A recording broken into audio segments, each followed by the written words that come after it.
Cricketer Nasir Hossain এবং তার স্ত্রী তামিমা সুলতানা তাম্মির বিরুদ্ধে দায়ের করা আলোচিত ব্যভিচার ও প্রতারণার মামলার রায় ঘোষণার দিন আজ। ঢাকার অতিরিক্ত চিফ মেট্রোপলিটন ম্যাজিস্ট্রেট জসিতা ইসলামের আদালতে এই মামলার রায় ঘোষণার কথা রয়েছে। সেখানে আছেন আমাদের সহকর্মী সোহাগ আহমেদ, সরাসরি যুক্ত হচ্ছেন তিনি।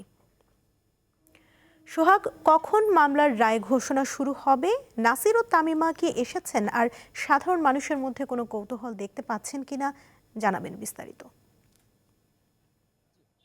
আপনি যেমনটি বলছিলেন আসলে দীর্ঘ ৫ বছরের বেশি সময় ধরে আইনি যে প্রক্রিয়া আছে সেটি শেষ করে বাংলাদেশের যে আলোচিত মামলা অর্থাৎ ক্রিকেটার নাসির হোসেন ও তার স্ত্রী তামিমা সুলতান তাম্মির বিরুদ্ধে কিন্তু আজকে রায় হওয়ার ঘোষণা রয়েছে। তো আমরা জানি যে আসলে ১২টা এই তাদের এই শুনানি রয়েছে। তো কিছুক্ষণ আগে কিন্তু নাসির হোসেন এবং তামিমা তাম্মি কিন্তু তারা আদালতে হাজির হয়েছেন। তো সেখানে শুনানির জন্য তাদেরকে তোলা হবে। আর এই মামলার একটু পিছনে যদি আপনি বলি যে ২০২১ সালে তামিমার সাথে হচ্ছে রাকিবের বিয়ে হয়, রাকিব হোসেনের সাথে বিয়ে হয় এবং ওই ঘরে কিন্তু একটি বাচ্চা রয়েছে।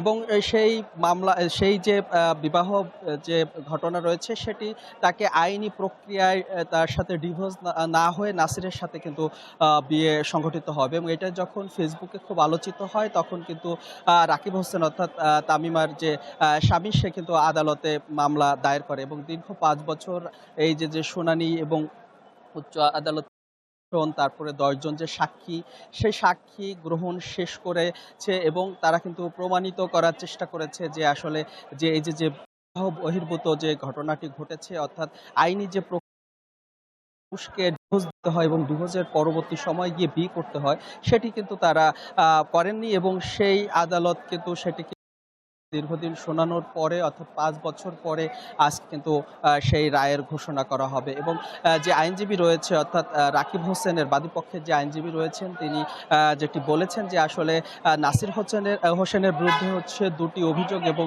তামিমা তাম্মির বিরুদ্ধে ৩টি অভিযোগ কিন্তু তারা গঠন করেছে আদালতে এবং যদি সেইটি প্রমাণ যদি হয় এবং আদালতে যদি সেটি প্রমাণ হয় তাহলে নাসিরের সর্বোচ্চ শাস্তি ৭ বছর এবং তামিমার ২১ বছরের শাস্তি হতে পারে। এখন আদালতের দিকে তাকিয়ে থাকতে হবে আসলে আদালত এই রায়ে কাকে কতটুকু শাস্তি দেয় সেই অপেক্ষায় কিন্তু গণমাধ্যম কর্মী, আইনজীবী সহ সারা দেশের মানুষ কিন্তু সিএমএম আদালতে এই মুহূর্তে অপেক্ষা করছে। আসলে আমরা রায়ের পরে জানাতে পারবো যে আসলে রায়ে কি দিয়েছে আদালত।